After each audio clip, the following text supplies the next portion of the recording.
పగలంతా factory, రాత్రైతే loneliness. Life అంతా చాలా మెకానికల్ అయిపోయిందిరా. నిజమే, కానీ నేను హ్యాపీరా. మొత్తం నా ప్రాపర్టీసు ఫ్యాక్టరీసు అన్నీ నా కొడుకు పేరున రాసి నేను రిలాక్స్ అవబోతున్నాను రా. ఇక నాకు ఏ బాధ్యతలు టెన్షన్స్ ఉండవురా. నువ్వు హ్యాపీరా, నీకో కొడుకున్నాడు, వాడికి బాధ్యతలు అప్పచెప్పి నువ్వు రిలాక్స్ అవుతున్నావు. నేనెవరికి అప్పచెప్పాలి, ఎప్పుడు రిలాక్స్ అవ్వాలి? అది నిజమే. నీకో కూతురుందిగా? ఉంటే చిన్నప్పటి నుంచి నీ కూతురు మా వాడికి బాగా తెలుసు. ఒరేయ్, నీ కూతుర్ని మా వాడికిచ్చి పెళ్లి చేస్తే ఎలా ఉంటుందంటావు? నా కూతురు నన్ను ఫాదర్గానే యాక్సెప్ట్ చేయడం లేదు. నేను చూపించిన పెళ్లి కొడుకుని ఒప్పుకుంటుందంటావా?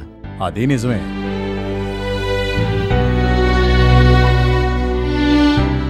ఆ విషయం నేను చూసుకుంటాను అంకుల్, మీరు కూల్గా ఉండండి.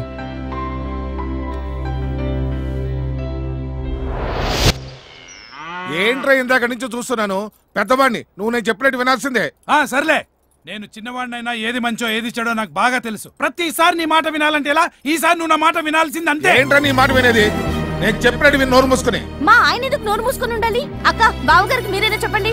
ఆయనకి ఎవరు ఏం చెప్పక్కర్లేదు. మరిదిగానే మా ఆయన మాట ప్రకారం నడుచుకోమని చెప్పు. ఏంట్రా గొడవ? ఏంటి బాబు, మాది చాలా బ్యూటిఫుల్ ఫ్యామిలీ అన్నా, పెద్ద బ్యాటిల్ ఫ్యామిలీలా ఉందే. చూడండి నాన్నగారు, 5 సంవత్సరాల నుంచి లిటిగేషన్ లో ఉన్న మన 10 ఎకరాల తోట అన్నయ్య పిచ్చి కుక్కలా తిరిగి మరీ సంపాదించాడు. అందుకే అది నీకే చెందాలంటే అస్సలు వినట్లేదు నాన్నగారు. అది కాదు నాన్న, నేను రాజకీయాలని కోర్టు పనులని బయట తిరుగుతూ ఉంటాను. వాడు ఇంటి పని అంతా మొత్తం నెత్తిరేసి మోస్తూ ఉంటాడు. అది కాకుండా వాడికి 2 ఆడపిల్లలు కూడా. అందుకే ఈ ఆస్తి వాడి పేరు రిజిస్టర్ చేస్తాను. పెద్దవాడిని, నేను చెప్పింది వినకుండా నాకేదో సమాధానం చెప్తున్నాడు. ఇదిగో, నాకు అవన్నీ సంబంధం లేదు, నువ్వు వినాల్సిందంతే. బాగా గట్టిగా అరవండి, ఇంటి కప్పు ఎగిరిపోవాలంతే. మండు ఐలు పీకి పారేసి 3 అంతస్తులు మేడేసి పారేస్తాను. ఇంకా గట్టిగా అరవండి. చూడండి, ఎవరు ఎక్కువ గట్టిగా అరిస్తే ఆస్తి మొత్తం వాళ్ళ పేరు రాసి పారేస్తాను. చూసుకోండి ఛాన్స్. అమ్మో వదిలేండి, మాకొద్దు. నువ్వు చెప్పినట్టే వింటాను. నేను కూడా మీరు చెప్పినట్టే వింటాను. అన్నదమ్ముల శత్రుత్వం ఆ జన్మాంతం అంటారు. మరి మీరేంట్రా, ఎంత పెద్ద డబ్బు వస్తే అది అన్న పిల్లలకి చెందాలని తమ్ముడు, తమ్ముడు పిల్లలకి చెందాలని అన్న. ఏంట్రా ఈ దెబ్బలాట? నాకు చాలా గర్వంగా ఉందిరా.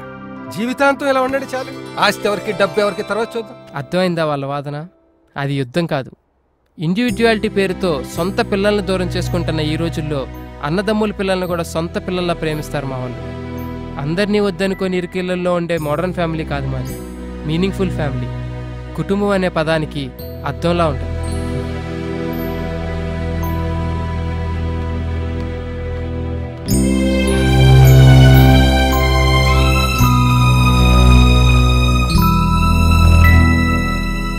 Happy birthday to you.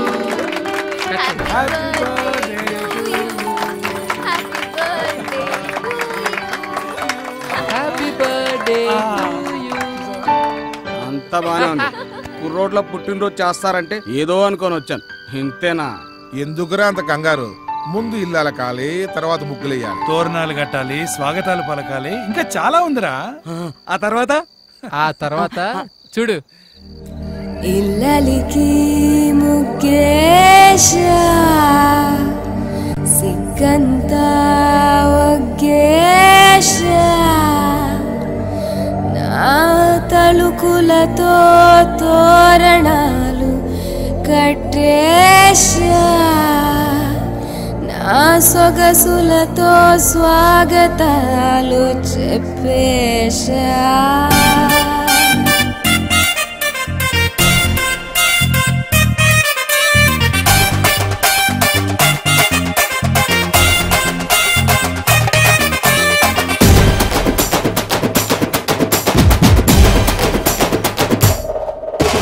పండగరా తొలి పండగరా, నా పరువాలే ఇక నిండెనురా.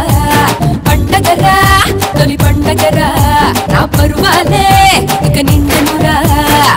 నలుగురికేసేరా, కసి పెంచేసేరా, నా సొగసంతా యమగా సెగ పుట్టెనురా. పండగ చేసేసుకో, నా సామిరంగా ప్రాయంతో చేసుకో, నీ సోకుమడ పండగ చేసేసుకో, నీ తసాదియా వెచ్చక పెట్టేసుకో, నీ దుప్పతగా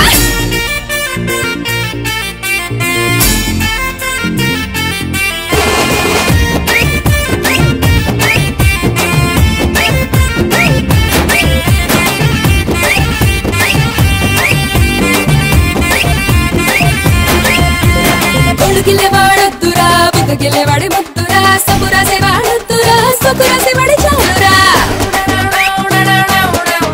బయటంతా పండగ చేసుకో పర్వంతో పండగ చేసుకో సరసాల పండగ చేసుకో పండగ చేసుకో నన్ను పండగ చేసుకో ఇక పండగ చేసుకో నన్ను పండగ పండగ పండగ పండగ పండగ చేసుకో నన్ను పండగ చేసుకో ఇక పండగ చేసుకో నన్ను పండగ పండగ పండగ పండగ పండగ చేసుకో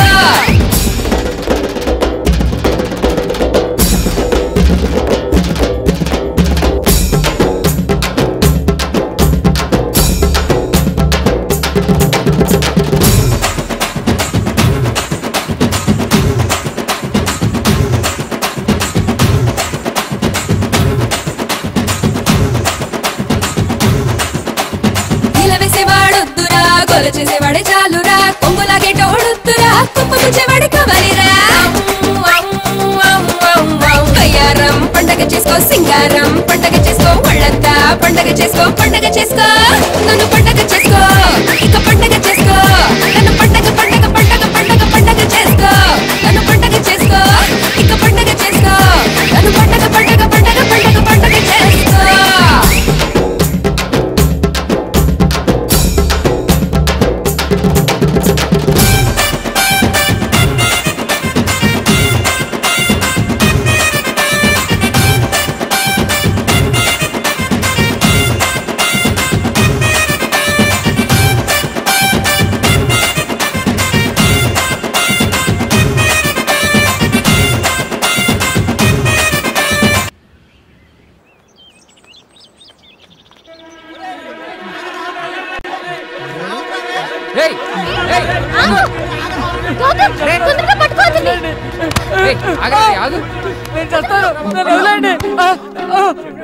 మీరెళ్ళండి, నేను చూసుకుంటా.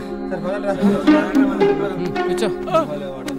ఏమైందిరా చెప్పు. నేను ఒక అమ్మాయిని ప్రేమించానన్నా, తనే నా సర్వస్వం అనుకున్నానన్నా. మరి ఏమైందిరా?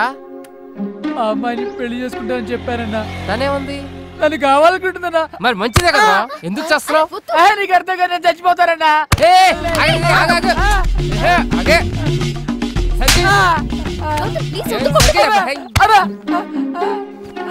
ఇప్పుడు సరిగ్గా చెప్పు, ఏమైంది? నేను ఒక అమ్మాయిని ప్రేమించానన్నా, ఆ అమ్మాయి నా జీవితం అనుకున్నానన్నా. తను పెళ్లి చేసుకుంటాను కూడా చెప్పారన్నా.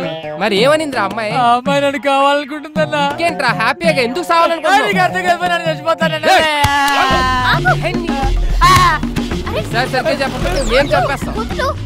ఆ అబ్బాయి చెప్పేది అమ్మాయి నన్ను కాదు, ఆ అమ్మాయి నన్ను కావాలనుకుంటోంది అని చెప్తున్నాడు.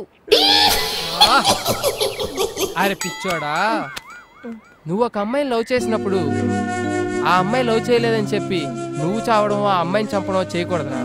ఆ అమ్మాయితో పాటు తన ఆశయాన్ని కూడా ప్రేమించాలి. ఏదో ఒక రోజు ఖచ్చితంగా అమ్మాయిని దగ్గరికి వస్తుంది. అర్థమైందా? అర్థమైందా?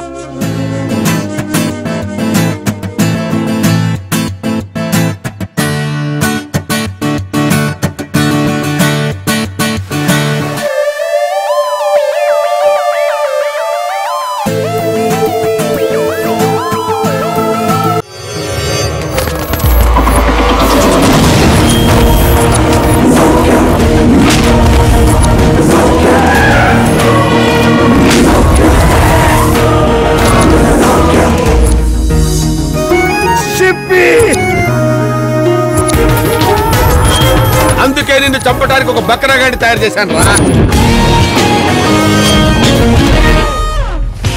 ఇది నేను, ఇది మా నాన్న, ఇది మా తాత.